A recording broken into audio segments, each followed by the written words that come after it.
Ladies and gentlemen, welcome back to the Discerning Gamer.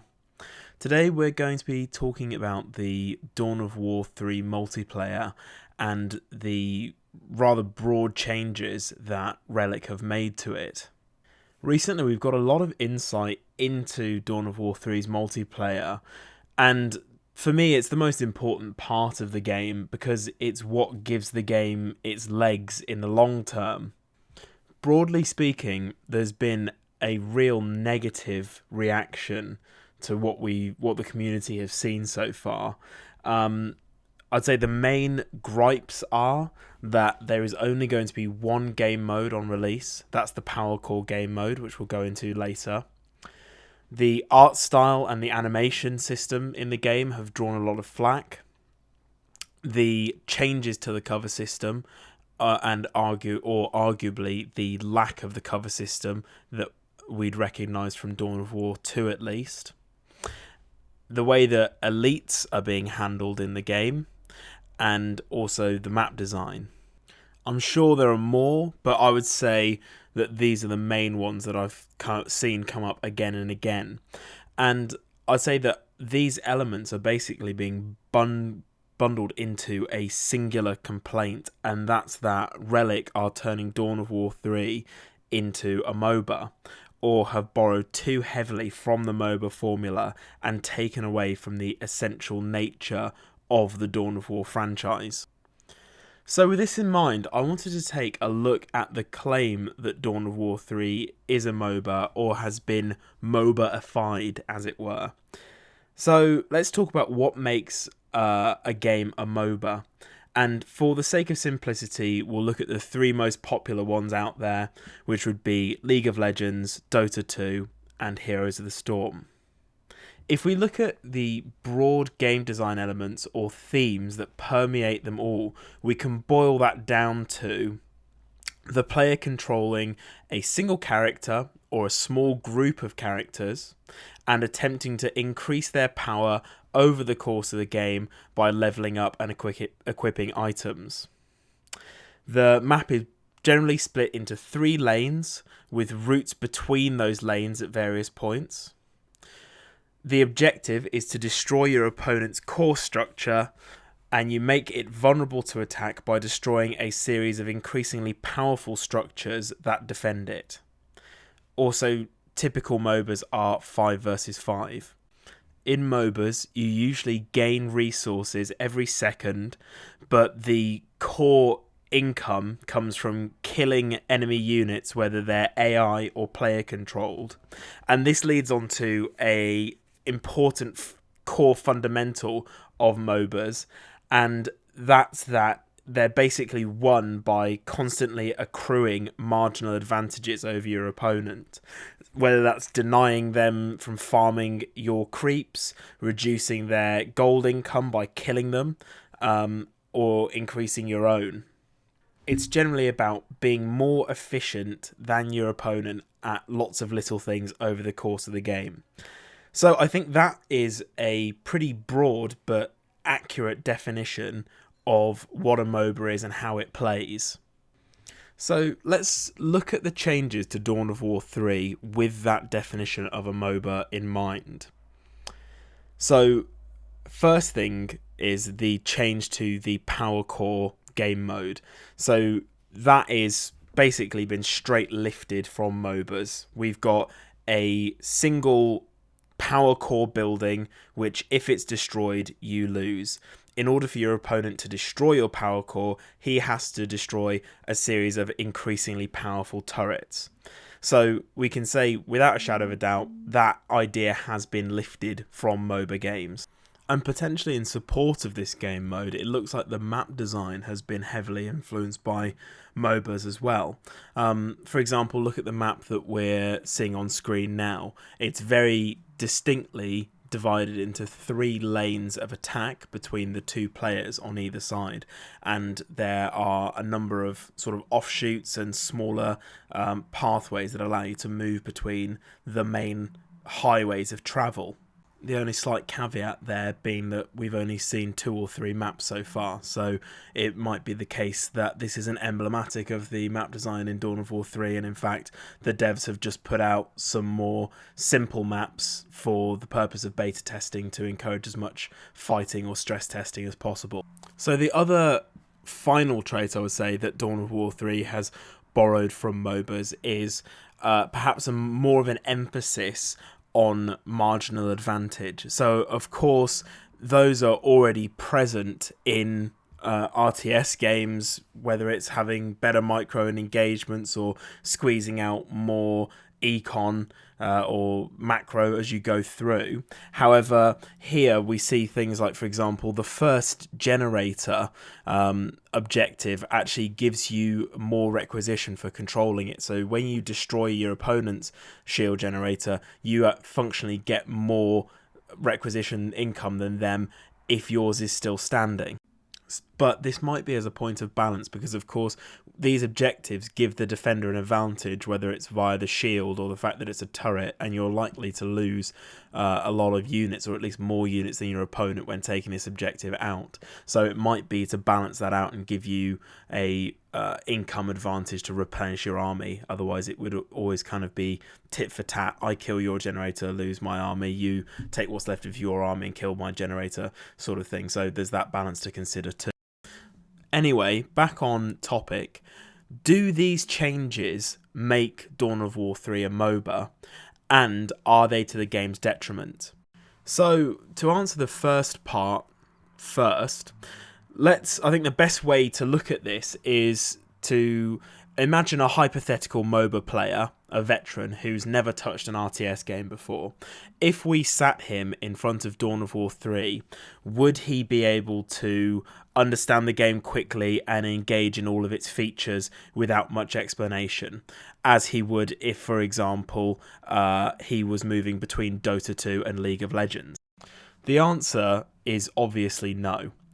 This hypothetical player would be at the beginning of the match wondering where his hero unit is, where the AI controlled creeps are, where the shop to buy his items is, why the only unit that they can control doesn't have any abilities or the ability to level up or an inventory, and they'd also be wondering why there appears to be 2 key buildings in their spawn zone. They probably wouldn't be able to quickly figure out that they need to capture points on the map to gain resource income, and that they can then upgrade those resource points.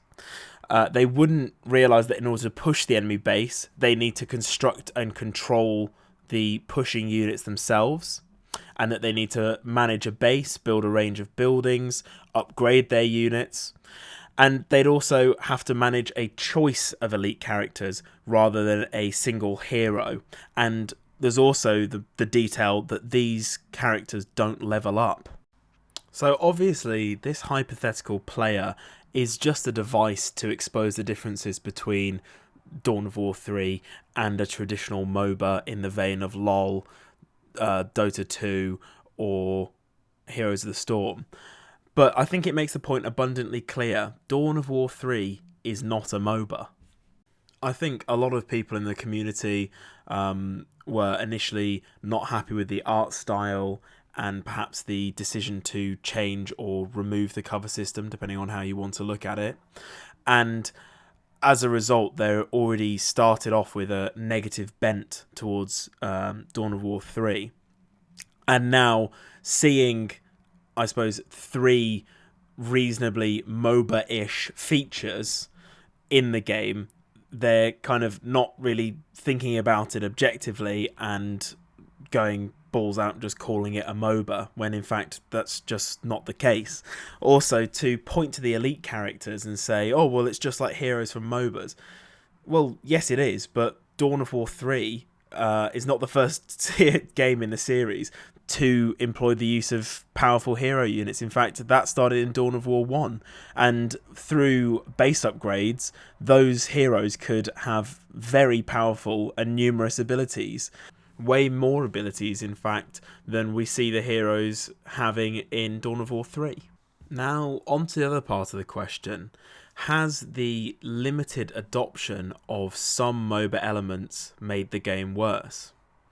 First of all, I'm going to go off on a little tangent and say that releasing the game with just the power core mode for multiplayer is fucking stupid. First of all, because it's lazy. Every RTS game I care to remember has launched with multiple victory conditions for its multiplayer, because they're so simple to implement. How difficult would it be to make an annihilation victory condition? It just requires you to destroy the enemy's HQ. I'm not an expert, but I'm sure it's just a simple line of code to say, if this player has no more HQs left, then the other player wins. It can't be rocket science. And also, how difficult would it be to put a victory point win condition in? All it would require is a simple model for a special capture point that is the victory point, and a simple piece of code and UI to keep score on who's got the most points and declare a win condition when one player runs out of points. Relic can't argue that the current armies aren't balanced around fighting over capturable victory objectives, because they're supposed to fight over resource objectives, which basically determine who will win the game anyway, as the player with the economic advantage usually wins. Not giving players the option or choices on how to play your game, particularly when they would be so inexpensive and simple to implement, is just bad policy where game design is concerned. Dawn of War 1 had loads of victory conditions in it, from assassinating the enemy commander, destroying their base, holding the majority of the strategic points on the map, accruing a certain amount of strategic points overall. Dawn of War 2 still had both the victory point win condition and annihilation. So what I don't understand is, why would you strip two really inexpensive, easy to implement features out of a sequel, particularly when players have a reason to expect them to come back, and I would say a reasonable right to expect them to come back. Also, if we don't get a surprise fourth faction before the launch of the game, this is going to be the Dawn of War game that launches with the fewest playable races at launch. It doesn't make sense to me to create a sequel where you don't at least match what you did in the previous game or build on those features, but instead strip them out. So with that slight rant aside, getting back to the question, has the inclusion of some MOBA elements made this game worse? Of course, you can't fully answer it. Very few people can, because we haven't actually played the game. However, we can make inferences and make judgments based on what we're seeing. So I don't think that changing the core objective from destroying the enemy's base to making it a destroyable objective building is necessarily a bad thing, because it functions just the same way as Annihilation, apart from perhaps with some more interesting elements to it, in that some of the buildings have resources tied to them or can defend themselves, and they are probably going to be more spread out in terms of the map than a player's base will ever be. So for example, let's look at the footage we got in the back. Let's look at the mini-map to give us an idea of this 1 versus 1 map that we're looking at. First of all, something to note is that there are 2 shields and 2 turrets, and you only have to destroy 1 set to gain access to the victory objective where you're going to end the game. So first of all, that gives you 2 avenues of attack. Secondly, you'll notice that nearly all of the resource objectives are open to contest right away, and the very most corner ones are only protected by the shield, which is not nearly as much of an impediment as the turret. So just like other Dawn of War games, all of the resource points on the map are open to harassment, and there's lots of options on where the player can go to bring the fight and split his army up and make it an interesting game. So this has been the case with all of the multiplayer maps that I've seen so far, is that all of the resource points, or nearly all of them, are open to harassment and attack from multiple different angles, and also that each player or each team of players has options about which objectives to attack. And also the fact that the objectives lend you some help in defending them creates this kind of interesting decision where you can get away with having a smaller force defending an objective while another force would perhaps go off and attack their objective or harass their resources. And so that lends some interesting strategic decisions to the game and puts importance on scouting and understanding where his army disposition is within the map itself. And also, for example, taking advantage of the various faction abilities. Like, for example, the Eldar can very quickly, with their webway gates, move all of their units from your attack point or the middle of the map back to their defense point, so they don't have to split their army up in the way that perhaps an Orc or a Space Marine player might do. Or a Space Marine player by turn could have a couple of units saved up in drop pods so that if they did suffer an attack or were getting hit behind their lines, they can very quickly turn around and drop a unit over there to defend it. So the game mode itself does create interesting strategic and tactical considerations that the different races can approach in different ways, and that's, to me, seems like pretty good game design. I think the problem with this is that all the stuff that we've seen so far has been either journalists playing who are notoriously bad at computer games, not to be offensive, but it's true, and we haven't had a chance to see the developers play or high-level players play or anyone who's got a real grasp and understanding of the game and the tech tree and the units and what the factions are good for. So perhaps we're not actually having a chance to see the subtleties that the game can offer and the systems within the game can offer, because we're only seeing very inexperienced people play. So one thing that stuck out to me, and I'm not really sure what to think about it, was in Lionheart's multiplayer footage, we saw these announcements popping up about battle phases, and they changed the certain game conditions. For example, they gave buildings more health, they gave a refund for units when they died, and they increased the health of listening posts and structures. And that just, to me, seems really weird and convoluted, and I'm not sure why you would do that. I suppose, maybe as armies get bigger and more super weapons are flying about and there's more elite points to spend because all the elite points have been summoned in, so you see more super weapons, perhaps it's necessary at that phase of the game to buff some of the structures up, but it just seems a little bit weird and inelegant to me. It's just something I wanted to point out. I don't really have a firm judgment on it. It's one of those ones that we will have to see how it pans out when it's actually played.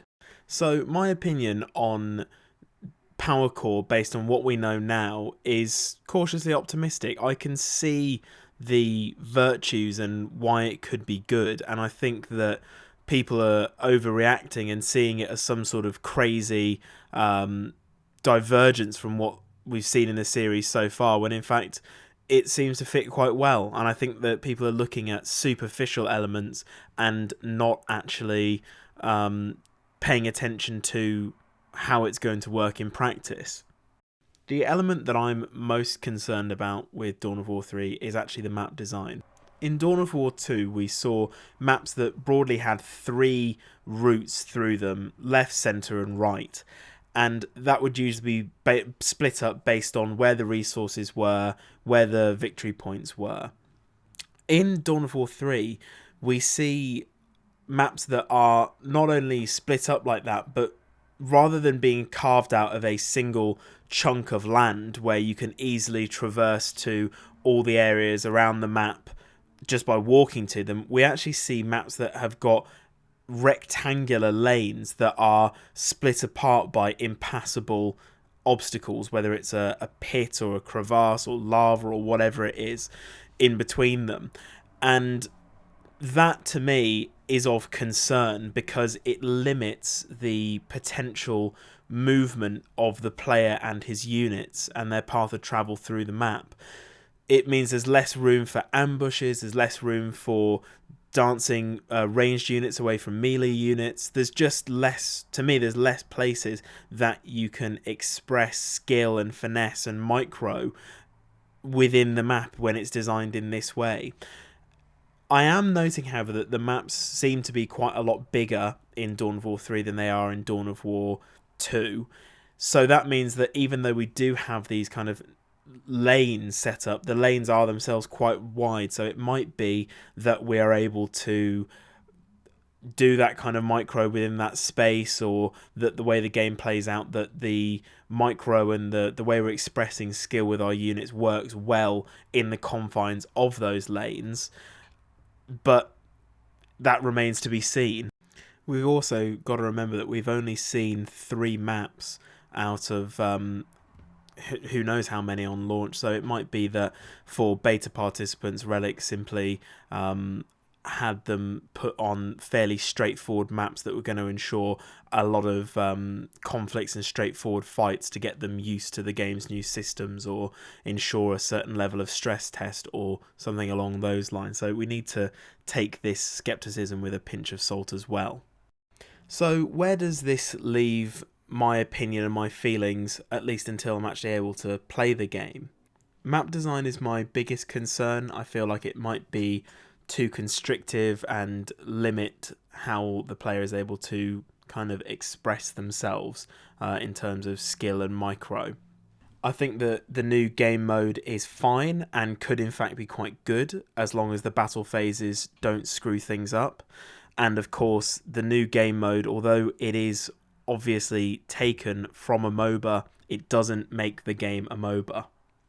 As far as other changes go, I do wish they kept the cover system from Dawn of War 2. But I'm sure if the rest of the elements of the game and the direction they've taken it in work well together, it is something that we're going to forget about quite easily, because it's just a new way of doing things. It's a new style of game. And I'm actually in the decidedly non-vocal camp that quite likes the aesthetics of the game, so feel free to lynch me immediately. I hope this provided some clarification and food for thought for those in the community that are capable of such things. After the recent multiplayer reveals, I felt confused about Dawn of War 3 and whether I was actually going to enjoy it or whether I was hyped for it anymore. And I think a lot of that was to do with the sort of negativity pouring out of the community. And so this video, I wanted to take stock of what we actually know and have an informed discussion about what the implications of that actually is. And on reflection, I remain cautiously optimistic and interested in Dawn of War 3. I want Dawn of War 3 to be a success because I really like the franchise, but I'm not going to misinform or preach polemic to my audience because of that. And my final thought really is that the design decisions made by Relic here could turn out quite well, but they seem really odd to me, because when you're making changes to a well-loved game formula, you want to take low-risk, high-reward decisions or changes. So change things that the community doesn't care about that much in a way that would make a big difference to the game and make the game better. And what Relic seems to have done is gone for very high-risk changes, and the potential reward from those changes, at least from the outside looking in, look like they'll only provide sort of minor improvements, and that's only if they're executed flawlessly. Bizarre. I'd love to have been a fly on the wall in some of the development meetings within Relic, and hopefully they'll give us some clarification about that later on down the line. Anyway, I've been the Discerning Gamer. Thank you so much for listening to me ramble. I hope you've enjoyed it and it's been useful. Please leave your thoughts in the comments below and any critique of the video too. Until next time.